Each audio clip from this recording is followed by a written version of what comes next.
On s'est tous déjà posé au moins une fois cette question, qu'est-ce qu'il y a après la mort? En même temps, la peur de la mort ou ce qui nous attend après est super répandue. Et pourtant, personne n'a encore trouvé la réponse ultime à cette question. Alors approchez-vous mes Turritopsis nutricula. Nous allons découvrir toutes les théories qui existent sur la vie après la mort. Vous verrez notamment comment certains pensent que la vie après la mort n'existe tout simplement pas. Vous découvrirez aussi la vision d'un paradis apocalyptique chez les Vikings ou même un enfer mystique chez les Grecs anciens. Mais on parlera aussi de réincarnation, d'expériences de mort imminente ou même d'esprit des forêts. Et enfin, vous découvrirez des théories complètement barrées sur l'au-delà. Du coup, c'est parti pour un voyage aux confins du réel et tout ça en 22 minutes et 22 secondes précisément. Disparition de la conscience.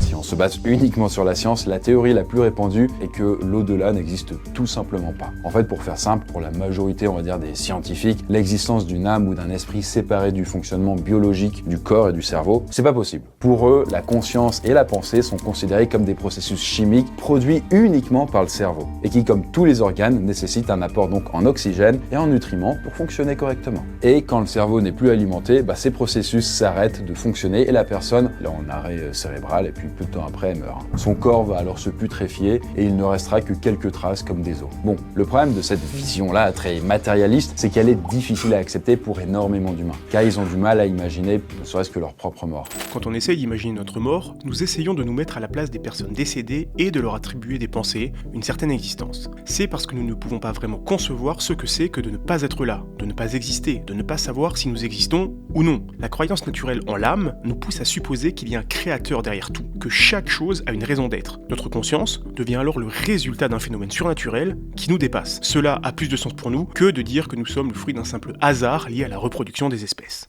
En tout cas, si cette vision vous déprime, sachez que certains scientifiques évoquent quand même l'idée que la conscience puisse survivre à la mort du cerveau. Et pour ça, ils se basent notamment sur des observations réalisées lors de ce qu'on appelle des expériences de mort imminente.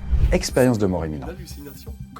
Alors, en 2012, aux USA, une infirmière nommée Myasha Gilliam-L, et mère de 6 enfants, a fait un malaise cardiaque devant sa maison. En fait, elle n'arrivait pas à respirer et elle a dû être transportée de toute urgence à l'hôpital. Et il se trouve que 3 jours avant son malaise, elle avait accouché de son 6e enfant et son cœur s'était mis à battre de manière trop faible. Bon, une fois à l'hôpital, alors qu'elle est allongée et que les médecins tentent de la réanimer, Myasha a le sentiment qu'elle est en train de mourir. L'instant d'après, je me suis retrouvée hors de mon corps, au-dessus de moi, à les regarder s'occuper de moi, à faire des compressions thoraciques. Et puis, j'ai eu l'impression de passer dans un autre monde, d'être aspirée dans un tunnel avec une lumière blanche. C'était si paisible, je marchais simplement, comme si on me tenait la main. Mais soudain, une voix m'a dit « Pas maintenant !» Et là, d'un coup, je suis rentrée dans mon corps et j'ai repris connaissance. En réalité, ce qu'a vécu Myasha, c'est l'exemple le plus répandu de ce qu'on appelle une expérience de mort imminente. On dit aussi NDE ou EMI en français. Et du coup, de nombreuses personnes qui ont vécu par exemple des arrêts cardiaques ou des traumatismes graves ont témoigné avoir vécu à peu près la même chose. Bon, en tout cas pour les scientifiques, les EMI seraient causés par des facteurs biologiques et psychologiques. En fait, d'un point de vue biologique, une EMI, ça pourrait juste résulter d'un manque d'oxygène dans le cerveau. Et cette privation modifierait alors le fonctionnement du cerveau en activant par exemple des neurones et des nerfs de manière un peu bordélique, quoi, et donc ça produit ce résultat-là. On est en gros en train d'halluciner, quoi. Ça peut par exemple expliquer, selon eux, la lumière blanche au bout du tunnel, qui serait due peut-être juste à une mauvaise stimulation du nerf optique. Et d'un point de vue psychologique, le stress qui est lié à cette situation de détresse, ça peut causer des hallucinations, comme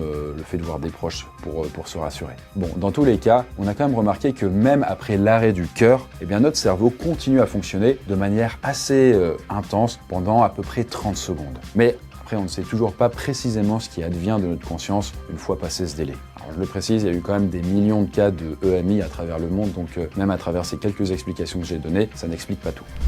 Animisme.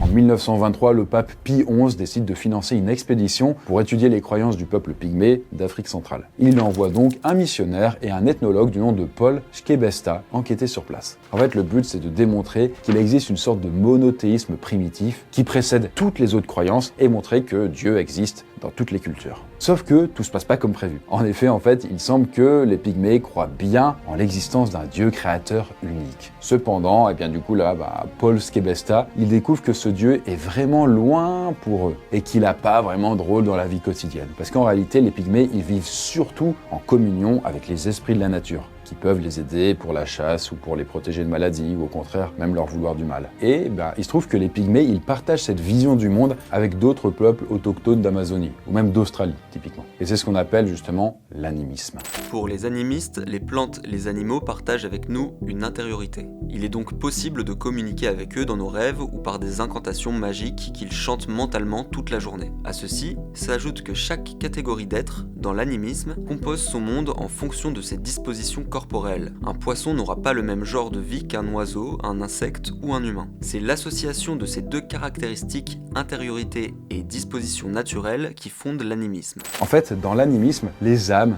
des défunts continuent de vivre à travers des plantes, des rivières, des animaux. D'ailleurs, le meilleur exemple pour comprendre ça, c'est peut-être le personnage de Willow, vous savez, qui est la grand-mère de Pocahontas dans le film de Disney. Elle s'est réincarnée dans un arbre qui donne des conseils spirituels à Pocahontas face aux dangers qu'elle doit affronter.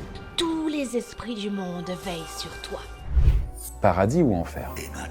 Alors, les religions juives, chrétiennes et musulmanes ont beaucoup de points en commun en ce qui concerne quand même la vision de l'au-delà, avec en gros l'idée d'un enfer et d'un paradis. Et il se trouve que dans le judaïsme, donc la plus ancienne des trois, on retrouve déjà des bases des suivantes. Alors déjà, chez eux, les morts descendent au Sheol, un terme qui désigne un monde des profondeurs indéfinies. L'âme peut ensuite passer par le Gehinnom, qui est un lieu temporaire de purification et où elle est libérée de ses fautes. Et après purification, l'âme accède au Gan Eden, qui a donné le jardin d'Éden après dans la Bible, et qui est un paradis où les âmes justes entrent en communion avec Dieu. Et enfin, la dernière étape dans le judaïsme se nomme l'Olam Haba. Et ça correspond alors à un monde futur où les morts ressuscitent pour revenir sur terre pour faire régner la loi divine. Bon, en tout cas, dans la religion chrétienne, cette fois-ci, on accède au paradis après que son âme ait été jugée au purgatoire par Saint Pierre, qui est une sorte de poste frontière divin, quoi. Et du coup, si on est élu comme une bonne âme, alors on accède à un monde paisible en communion directe avec Dieu. On le décrit alors comme le royaume des cieux où règne la joie, la paix, l'amour. Alors qu'à l'inverse, les âmes des mauvais croyants se retrouvent dans les flammes de l'enfer, où elles subissent éternellement des châtiments corporels de la part de Satan. Et enfin, dans l'islam, le paradis se nomme le Jannah, et il est décrit dans le Coran comme un jardin luxuriant aux ruisseaux abondants, avec des fruits, des boissons délicieuses, des plaisirs matériels et spirituels. En plus, l'islam indique que les âmes des bons croyants pourront s'unir à de très jolies jeunes femmes vierges appelées les houris, en arrivant au paradis. Les âmes des femmes, elles, pourront avoir de beaux jeunes hommes appelés des ghilman en guise de serviteurs. Par contre, pour les mauvais croyants et les pécheurs, là, c'est direction le Jahannam,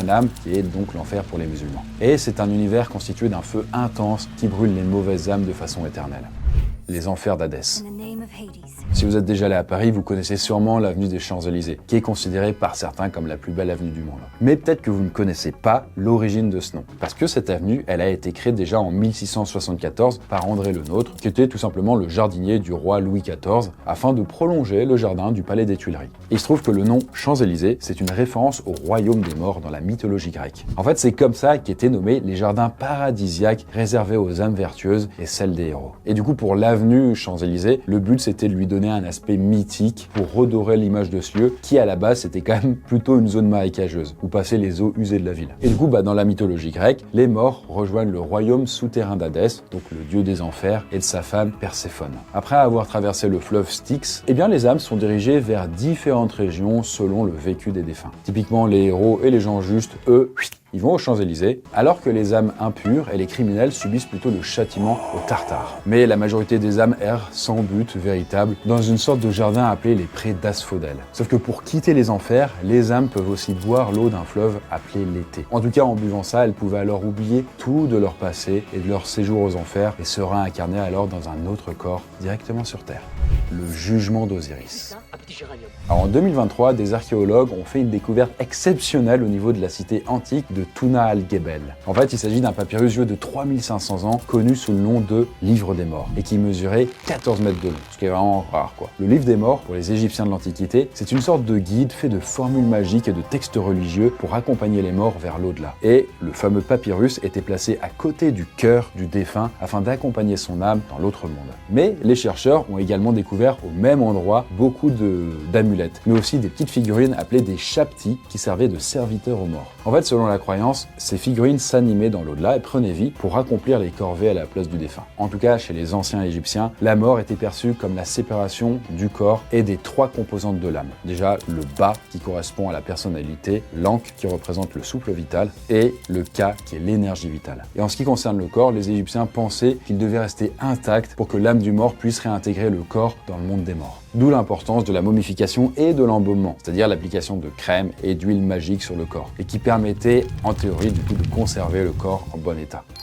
Et du coup, à partir de ça, pour accéder à la vie éternelle, l'âme doit se rendre d'abord dans un tribunal présidé par le dieu Osiris. Là, le cœur du défunt est alors placé sur un plateau d'une balance. Et sur l'autre plateau, on retrouve alors une plume des ailes de Maat, qui est la déesse de la vérité et de la justice. Et si le cœur est aussi léger que la plume, alors l'âme est jugée juste et elle peut poursuivre vers l'au-delà. Par contre, si le cœur est plus lourd que la plume, ça signifie qu'il est impur. Le cœur est alors immédiatement dévoré par Hamout, qui est une créature hybride au corps de crocodile, de lion et d'hippopotame. Et l'âme du défunt est alors anéanti à jamais.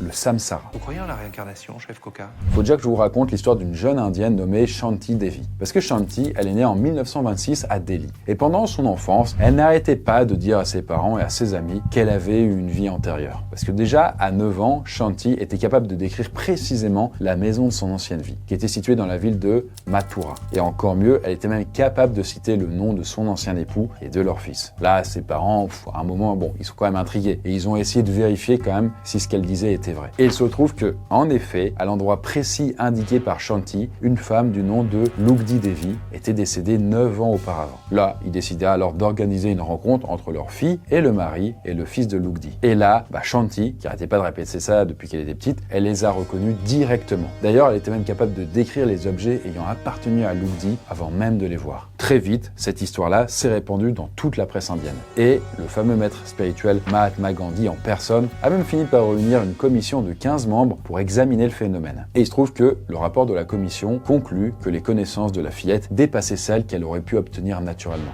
Donc ça laisse croire qu'elle aurait vraiment vécu une réincarnation. Parce qu'il se trouve que dans les principales religions en Inde, comme l'hindouisme, le bouddhisme ou même le jaïnisme, la réincarnation, ça fait vraiment partie d'une croyance commune. Pour eux, l'âme des humains est condamnée à renaître éternellement selon un cycle nommé samsara.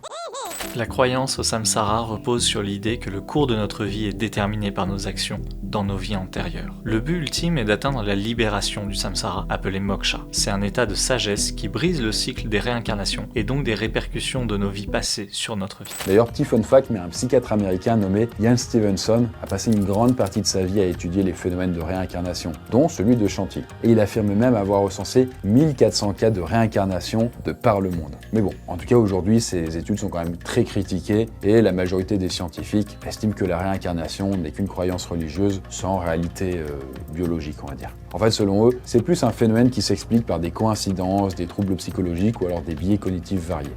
Le Valhalla.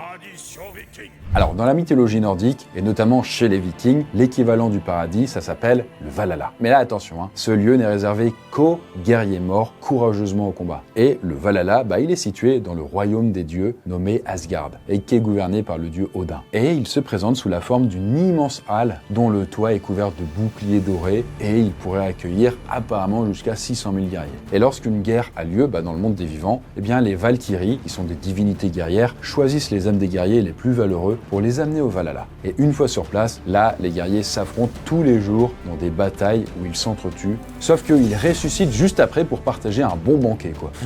Et il se trouve que même leur royaume des morts à eux, il finit par disparaître. Et ils terminent dans un apocalypse qu'ils appellent le Ragnarok, et qui prend la forme d'une gigantesque bataille qui oppose Odin et les soldats du Valhalla contre d'autres dieux nordiques. Et hélas, en tout cas chez eux, tout le monde finira par mourir. Mais la Terre, elle finira par renaître de ses cendres.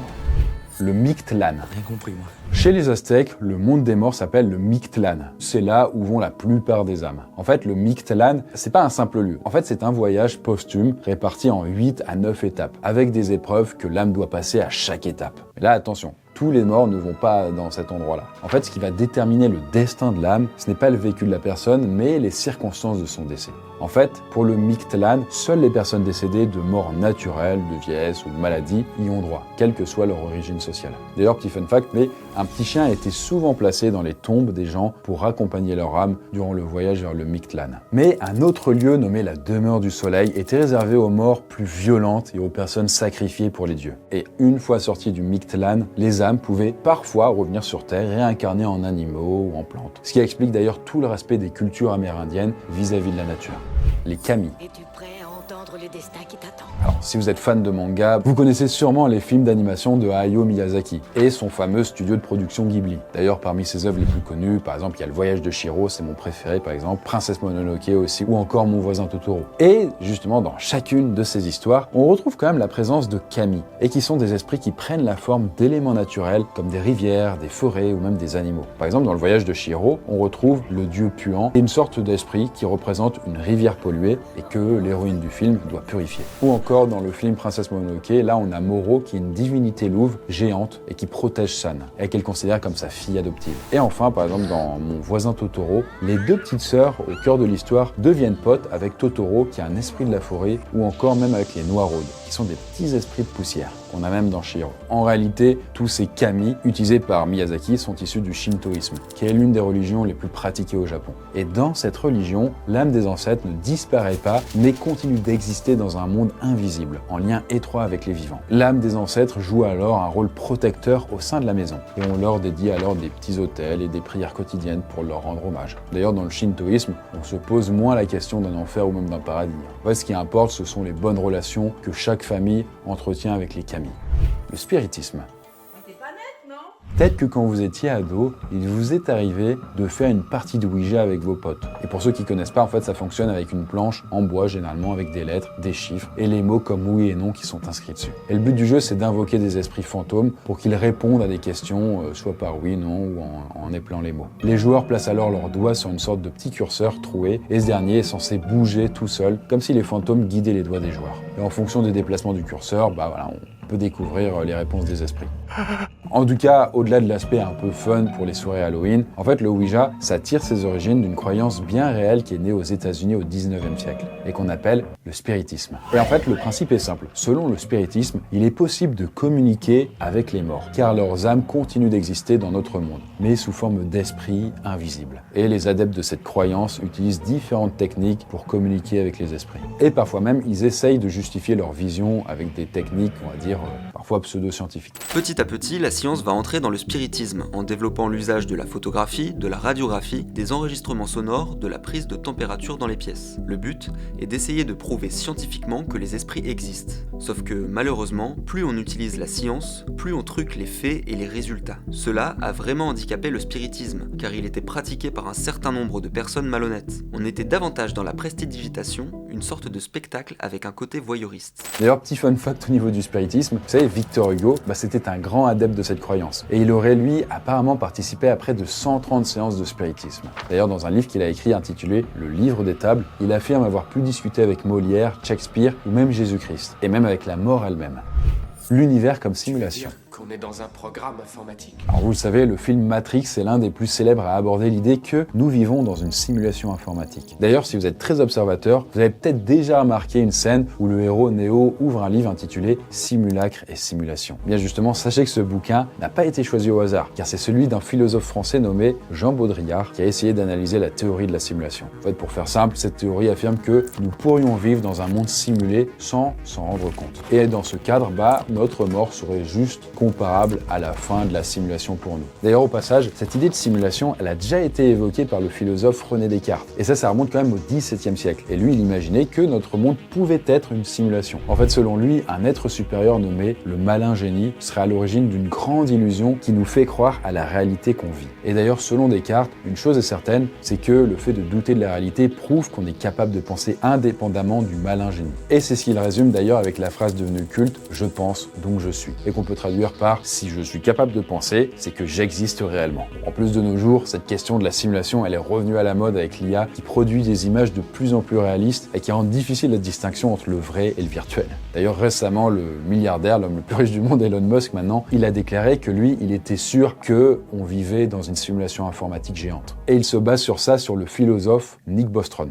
Il est important de comprendre que ce ne serait pas seulement au sens métaphorique que nous serions dans une simulation, mais au sens très littéral que nous-mêmes et tout ce monde qui nous entoure, que nous voyons, entendons et sentons, existerions à l'intérieur d'un ordinateur construit par une civilisation avancée. Quoi qu'il en soit, faut quand même être honnête, cette hypothèse reste invérifiable. Parce que pour le moment, c'est vraiment plus une hypothèse philosophique que vraiment un truc scientifiquement démontré. Either we're going to create simulations that are indistinguishable from reality, or civilization will cease to exist. Le transhumanisme. Alors vous savez, dans la série à l'univers cyberpunk Altered Carbon, une copie de l'âme des gens est sauvegardée dans une sorte de clé USB appelée pile. Et quand quelqu'un meurt, on peut récupérer sa pile qui est implantée dans son cou et qu'on peut alors implanter dans un nouveau corps. Et de plus, certaines âmes sont aussi sauvegardées dans des serveurs et vivent alors sous la forme d'hologrammes ultra réalistes. Les personnes peuvent donc vivre presque éternellement. Mais par contre, si leur pile est cassée et qu'ils meurent, là, comme on dit dans le jargon, c'est finito pipo. Bon, en tout cas, cette recherche de l'immortalité grâce aux technologies, elle est vraiment au centre de la pensée transhumaniste. En fait, leur idée, c'est de permettre aux humains d'être upgradés comme des cyborgs pour ne plus tomber malade, ne plus vieillir et idéalement ne plus mourir. Et pour ça, il suffirait de prendre des pilules anti-vieillissement, de remplacer aussi des organes malades par des versions robotisées ou encore se faire cryogéniser pour survivre à des catastrophes. D'ailleurs, pour le milliardaire russo-canadien Vitalik Buterin, la réalité dépasse la fiction. Ce gars, si vous connaissez pas, c'est quand même le créateur de la crypto-monnaie Ethereum et il ne voyage jamais sans sa trousse de pilules rajeunissantes. D'ailleurs, il finance plusieurs programmes scientifiques pour mettre fin au vieillissement et permettre aux hommes de vivre plus de 1000 ans. Le vieillissement est un désastre humanitaire qui tue tous les 2 ans autant de personnes que la Seconde Guerre mondiale, et qui, avant même de tuer, affaiblit les gens et pèse sur les systèmes sociaux et les familles. Mettons-y un terme. En même temps, quand on y pense, le transhumanisme, c'est quand même une sorte de religion qui met en avant la foi envers une sorte de déesse qu'on appelle la science. Parce que tout comme les religions, cette croyance, elle permet aux fidèles de se rassurer par rapport à la mort. L'immortalité quantique. Que savez-vous du multivers ? Là, si vous avez peur de mourir, j'ai peut-être une solution ultime à vous proposer, ça s'appelle l'immortalité quantique. Bon, déjà, pour comprendre ce que c'est, il faut déjà expliquer ce qu'est la physique quantique. En gros, c'est l'étude de l'infiniment petit avec des particules minuscules qui composent notre monde, comme les électrons, les protons. Et selon cette vision, ces particules minuscules se comportent de façon étrange et imprévisible, souvent en étant dans plusieurs états à la fois simultanément. Ce qui signifie qu'en fait, la réalité qu'on observe ne serait en vrai qu'une version à l'instant T de la plus grande réalité. Et du coup, en partant de ce principe, le physicien Hugh Everett a proposé dans les années 50 l'idée qu'il existerait en même temps plusieurs univers possibles. Et c'est de là que vient l'idée des multivers. En fait, dans cette vision-là, si une personne est sur le point de mourir, il existerait toujours un univers où elle survit dans une réalité différente. Et du coup, conclusion, vous ne pouvez pas vraiment mourir. C'est juste votre conscience qui s'éteint dans un univers, mais qui survit dans un autre. La théorie du biocentrisme. Dans son roman de science-fiction intitulé « L'autre côté du rêve », l'écrivaine Ursula Le Guin aborde une vision insolite de la réalité et de la conscience humaine. Je vous explique. En fait, le héros du bouquin, c'est un certain George Orr, et c'est un homme ordinaire qui vit dans la ville de Portland, aux États-Unis. Et George, il possède quand même un pouvoir à la fois étrange et terrifiant. En fait, certains de ses rêves sont capables de modifier réellement la réalité. Et il se trouve qu'après chacun de ses rêves, le monde entier peut changer et les gens ont l'impression que cette nouvelle réalité, c'est celle qui a toujours existé. Et du coup, tout le monde, sauf George, qui lui est pleinement conscient que le monde était différent et dont il est le seul à se souvenir. Et du coup, cette histoire, elle peut être reliée à la vision d'un médecin américain, Robert Lanza, qui a développé un nouveau concept, c'est le biocentrisme. En fait, selon lui, ça va hyper loin puisque c'est notre cerveau qui crée la réalité. Et pas l'inverse. Comme si tout ce que nous vivions n'était qu'en réalité propre à notre cerveau. Cette théorie, elle est quand même pas mal critiquée par la communauté scientifique, qui trouve que ça remet un peu trop en cause les lois de la physique, de la biologie, et sans donner de vraies preuves scientifiques par rapport à tout ça. Voilà qui termine presque notre voyage dans l'au-delà. J'espère que vous avez kiffé ce format, parmi les thèmes que j'ai abordés et tout. S'il y a certaines théories de l'au-delà dont j'ai pas parlé, n'hésitez pas à en parler. J'imagine que chaque culture dans le monde a aussi sa propre version des faits. Là, en tout cas, je vous ai brassé les plus larges d'entre toutes. Et nous, on se retrouve dans la prochaine vidéo. Faites de beaux rêves.